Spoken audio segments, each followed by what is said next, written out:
Fire mini samosa वाला। लोकेश अपनी पत्नी राधा और बेटी नितिका के साथ मदनपल्ली गांव में रहता था।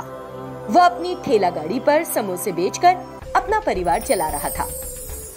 एक दिन की बात है, वह अपने काम पर निकल रहा था और अपनी पत्नी से बोला, राधा, मैं जा रहा हूँ, आज बेटी को तुम छोड़ देना स्कूल में, ठीक है? नहीं, हमने अभी तक फीस नहीं भरी। वो कह रही थी कि उसकी टीचर ने उसे क्लास के बाहर खड़ा रखा था, इसलिए वो स्कूल नहीं जाएगी। अच्छा, ठीक है राधा, मैं कैसे भी 2-3 दिन में उसकी फीस जरूर भर दूंगा, उसे बता देना तुम। कैसे भरोगे? समोसे बेचने के अलावा हमारा कोई और काम तो है नहीं। जब तक समोसे नहीं बिकेंगे तब तक पैसे नहीं मिलेंगे। जैसे तैसे घर में बचे हुए ठंडे समोसे खाकर हम अपने दिन रात काट रहे हैं। ऐसे में फीस के पैसे कहाँ से लाओगे तुम? कुछ सोचा भी है तुमने या यूं ही कह रहे हो? लोकेश के पास अपनी पत्नी को जवाब देने के लिए शब्द नहीं थे। वो चिंतित होकर अपने घर से समोसे की गाड़ी लेकर निकल पड़ा। वो एक पेड़ के पास पहुंचा जहाँ थोड़ी भीड़ भाड़ थी और अपनी गाड़ी लगा दी। समोसा ले लो बाबूजी, समोसा, मैडम जी गरम गरम समोसा, घर भी लेकर जाओ। वो चिल्ला रहा था, लेकिन लोग अपने कामों में लगे हुए थे और किसी ने समोसा नहीं खरीदा। लोकेश सर पकड़ के वहीं बैठ गया। कुछ समय बाद उसका दोस्त मधुकर, जो शहर में काम कर रहा था, वहां आया और लोकेश से बात करने लगा। अरे लोकेश, कैसा है रे? तेरे समोसे का धंधा कैसा चल रहा है? लोकेश ने दुख के साथ मधुकर को जवाब दिया, मैं ठीक हूँ, तुम कैसे हो, कब आए? मैं ठीक हूँ लोकेश, लेकिन तू इतना परेशान क्यों दिख रहा है? सब ठीक तो है? बस क्या बताऊं, जैसे तैसे चल रहा है। अच्छा, क्या तू मुझे बता सकता है कि यहाँ तंदूरी पान कहाँ मिलता है? क्या तंदूरी पान? वो क्या चीज होती है? मैंने तो नहीं देखी। अरे यार, यानी इस गांव में नई चीजें मिलती ही नहीं। अगर तुम्हें इसके बारे में पता चले तो मुझे जरूर बताना, मेरा खाने का बड़ा मन कर रहा था यार। फिर मधुकर ने लोकेश को तंदूरी पान के बारे में विस्तार से बताया और चला गया। लोकेश उसके जाने के बाद इसके बारे में सोचने लगा और उसे एक अच्छा विचार आया। यह तंदूरी पान तो एक नई चीज लगती है। अगर मैं सामान्य समोसे की बजाय तंदूरी समोसे बनाना शुरू कर दूं, तो हो सकता है कि वो भी लोगों को पसंद आए और शायद मेरा धंधा भी अच्छा चल पड़े। ये सोच लोकेश आग पर मिनी तंदूरी समोसे बनाने लगा। ग्राहकों को आकर्षित करने के लिए उसने अपनी गाड़ी पर एक फोटो भी चिपका दिया। लोगों को ये कुछ नया लगा और उसके समोसे चखने के लिए भीड़ इकट्ठा होने लगी। लोगों को तंदूरी समोसे का जायका पसंद आया। धीरे धीरे ग्राहक बढ़ने लगे और ज्यादा से ज्यादा समोसे बिकने लगे।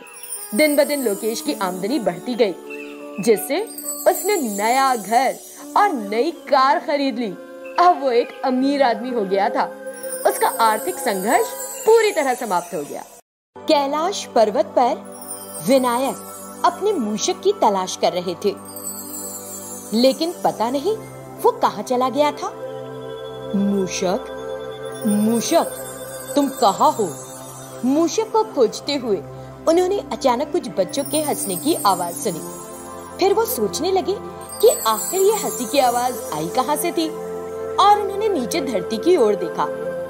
उन्होंने देखा कि दामू, रश्मि, चेरी और कुछ और बच्चे खुशी खुशी खेल रहे थे। उन्हें खेलते हुए देख वो अपने मूषक को भूल गए और पृथ्वी पर प्रकट हुए। उन्होंने अपना पहनावा बदल लिया और नाम भी विघ्नेश रख लिया और खेलते हुए बच्चों के पास आए। तुम सबको खेलते देख मुझे बहुत अच्छा लग रहा है, मुझे भी अपने साथ खेलने दो। उन बच्चों ने विघ्नेश की बात सुनी और उनमें से एक बच्चा आगे बढ़कर उनसे बोला, जरूर जरूर आओ और हमारे साथ खेलो। मेरा नाम विघ्नेश है और मैं पास के गांव में रहता हूँ। तभी हमने तुम्हें पहले कभी नहीं देखा। विघ्नेश ने उनके साथ गिल्ली डंडा खेलना शुरू कर दिया। उनको भी मजा आने लगा। कुछ देर बाद खेलते हुए गिल्ली जाकर गाय से टकराई, जो गर्भवती थी। गाय दर्द से करा उठी। उसकी चीख सुनकर विघ्नेश तेजी से चलते हुए गाय की ओर गए और उससे बोला, हे गौ माता, कृपया मुझे क्षमा करें। मैंने देखा नहीं कि आप यहाँ खड़ी हैं। क्या आपको जोर से लगी? कोई बात नहीं, तुम एक अच्छे बच्चे लगते हो। पता है, मैंने अपने मालिक की बहुत सेवा की, लेकिन उसे मेरी कोई परवाह नहीं। जब उसे पता चला कि मैं गर्भवती हूँ और कोई काम नहीं कर सकूंगी, तो उसने मुझे कसाई को बेच दिया। मेरे मालिक ने मेरे साथ जो धोखा किया है, उस दुख के सामने इस चोट का दग कुछ भी नहीं है। इसीलिए तुम दुखी मत हो। गाय की बात सुनकर विघ्नेश ने उसे अपना असली भगवान वाला रूप दिखाया और बोले, गौ माता, अब आप और चिंता ना करें, क्योंकि अब मैं स्वयं भगवान गणेश आपके लिए यहाँ आ गया हूँ। आप मेरे साथ कैलाश पर्वत चलें, देखना वहाँ आपको कोई भी परेशानी नहीं होगी। जैसे ही गाय ने भगवान गणेश के वास्तविक रूप को देखा, वो प्रसन्न हो गई। मैं आपके साक्षात दर्शन करके धन्य हो गई हूँ भगवान। मेरा आगे का जीवन आपकी सेवा में है। ये सब कहने की आवश्यकता नहीं है, तो चलो चलते हैं। जिन बच्चों ने भगवान गणेश को देखा, वे दौड़कर उनसे प्रार्थना करने चले आए। भगवान गणेश ने बच्चों को आशीर्वाद दिया और गाय के साथ कैलाश पर्वत पर प्रकट हुए। कैलाश पर्वत पर आकर गौ माता उत्साहित हो गई। मुझे तो अपनी आंखों पर विश्वास ही नहीं हो रहा। आप माने या ना माने, हम यहाँ कैलाश पर्वत पर हैं और अब आप यहाँ पूरी तरह से सुरक्षित हैं। आपकी कृपा से मेरे जीवन को एक उद्देश्य मिल गया है भगवान। प्रिय भली गाय, तुम यहाँ स्वतंत्र जीवन जी सकती हो। अब यहाँ कोई तुम्हें नहीं सताएगा। यहाँ तुम्हें अपनी जैसी कुछ और गायें भी मिलेंगी, जिनके साथ तुम अपना समय प्रसन्नता से बिता सकती हो। अब किसी बात की फिक्र ना करना। निश्चित रूप से विनायक, अब से तुमको मेरे मूषक के बराबर गौ माता का पद प्राप्त होगा।